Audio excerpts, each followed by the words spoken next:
জয় গৌর, জয় নিতাই।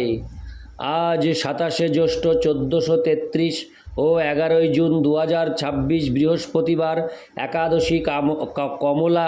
এই কমলা একাদশীর দিন আমি শ্রী চৈতন্য চরিতামৃত পাঠ করছি।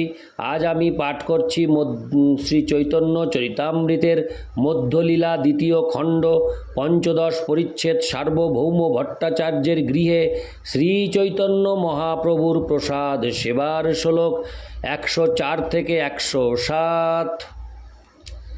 অচ্যুতম কেশবম কৃষ্ণ দামোদরম রামনারায়ণম জানকী বল্লভম। শ্লোক 104। প্রভু কহেন, কৃষ্ণ সেবা বৈষ্ণব সেবন, নিরন্তর করো কৃষ্ণ নাম সংকীর্তন। শ্লোকার্থ। শ্রী চৈতন্য মহাপ্রভু উত্তর দিলেন, কৃষ্ণ সেবা করো, বৈষ্ণবদের সেবা করো এবং নিরন্তর কৃষ্ণ নাম সংকীর্তন করো। ইতি শ্লোক 104। শ্লোক 105। সত্যরাজ বলে, বৈষ্ণব চিনিব কেমনে? কে বৈষ্ণব কহ তার সামান্য লক্ষণে। শ্লোকার্থ। সে কথা শুনে সত্যরাজ খান জিজ্ঞাসা করলেন, বৈষ্ণব চিনব কিভাবে? দয়া করে বলুন বৈষ্ণব কে এবং তার লক্ষণ কি? ইতি শ্লোক 105। শ্লোক 106। প্রভু কয়ে, যার মুখে শুনি একবার কৃষ্ণ নাম, সেই পূজ্য শ্রেষ্ঠ সভাকার। শ্লোকার্থ। শ্রী চৈতন্য মহাপ্রভু তখন বললেন, যার মুখে একবার শ্রীকৃষ্ণের দিব্য নাম শুনি, তিনিই পূজ্য এবং মানুষদের মধ্যে সর্বশ্রেষ্ঠ। তাৎপর্য। শিল ভক্তি সিদ্ধান্ত সরস্বতী ঠাকুর বলেছেন যে একমাত্র শ্রীকৃষ্ণ নামে সর্বসিদ্ধি হয়। এরূপ শ্রদ্ধাবান ব্যক্তিকে বৈষ্ণব বলে জানতে হবে, কেননা এই প্রকার শ্রদ্ধাই বৈষ্ণবত্বের প্রারম্ভিক যোগ্যতা প্রদান করে। কিন্তু তা সত্ত্বেও সাধারণ মানুষের কৃষ্ণ নামে সেই প্রকার শ্রদ্ধার উদয় না হবার ফলে তারা নিরন্তর নাম গ্রহণ করতে পারে না।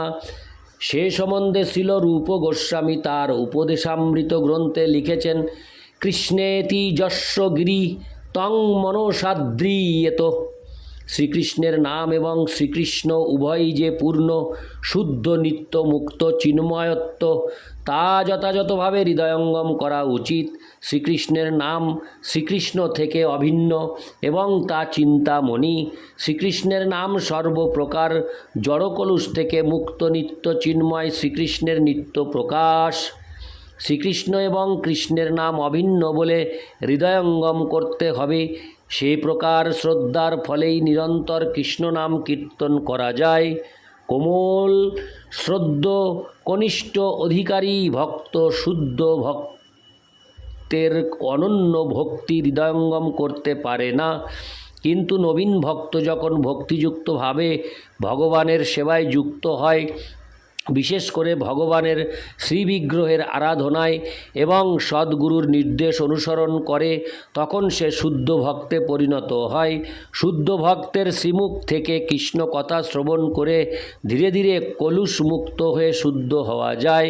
যেই ভক্ত শ্রদ্ধা সহকারে বিশ্বাস করে যে ভগবানের দিব্য নাম এবং ভগবান স্বয়ং অভিন্ন, তিনি শুদ্ধ ভক্ত।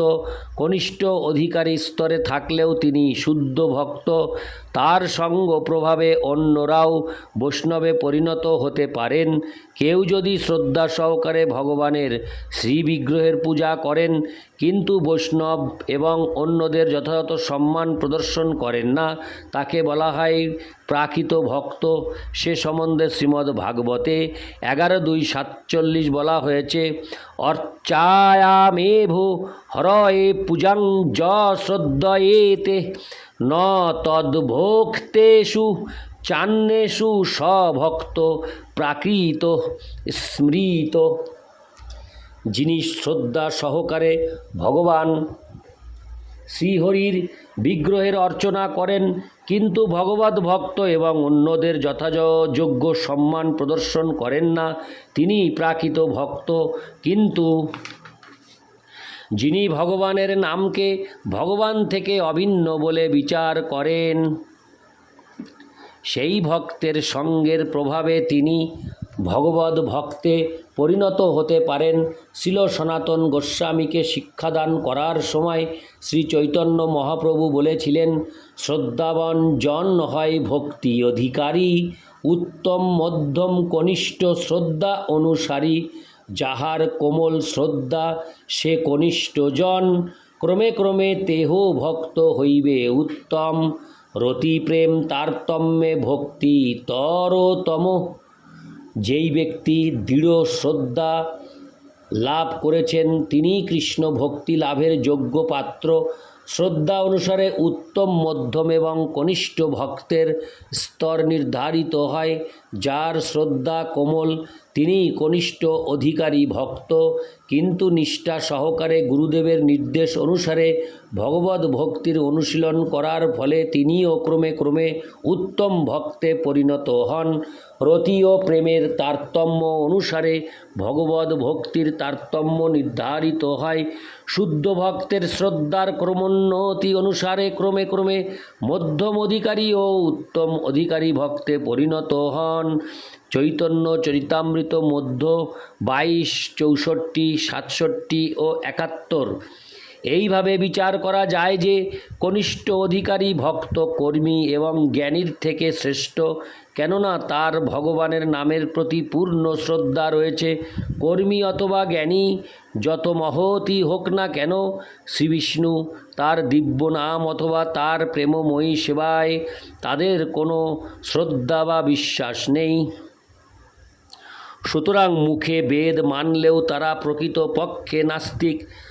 আর ভগবানের শ্রী বিগ্রহের অর্চক যদি কনিষ্ঠ অধিকারী ভক্তও হন, কিন্তু শ্রী গুরুদেবের নির্দেশ অনুসারে ভগবদ ভক্তির পন্থা অনুশীলন করার ফলে তিনি সকাম কর্মী এবং মনোধর্মী জ্ঞানীদের থেকে অনেক অনেক উচ্চ স্তরে অধিষ্ঠিত হন।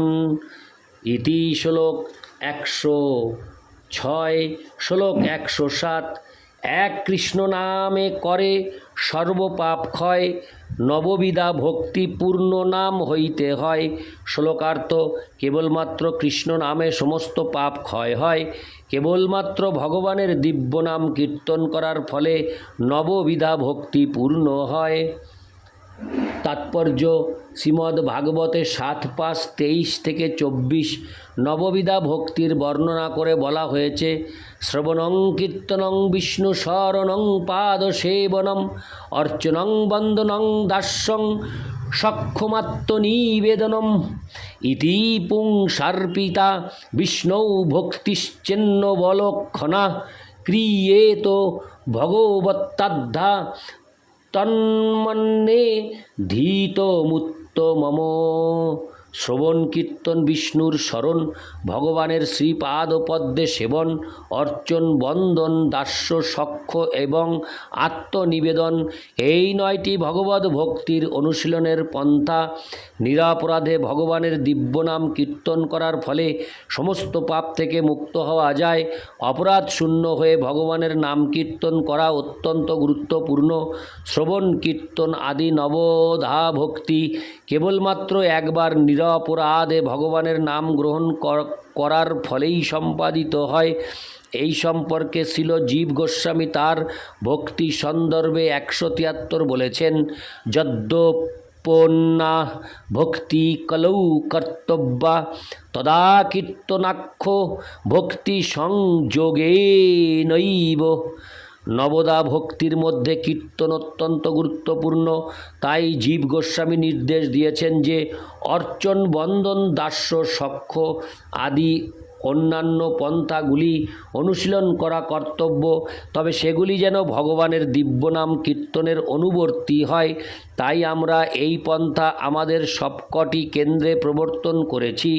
অর্চন, আরতি, ভোগ নিবেদন, ভগবানের বিগ্রহের শৃঙ্গার এবং সজ্জা আদি সমস্ত ক্রিয়া ভগবানের দিব্য নাম হরে কৃষ্ণ কৃষ্ণ কৃষ্ণ হরে হরে, হরে রাম রাম রাম হরে হরে কীর্তনের আনুষঙ্গিক ক্রিয়া। ইতি শ্লোক 107। অচ্যুতম কেশবম কৃষ্ণ দামোদরম রামনারায়ণম জানকী বল্লভম। জয় গৌর, জয় নিতাই।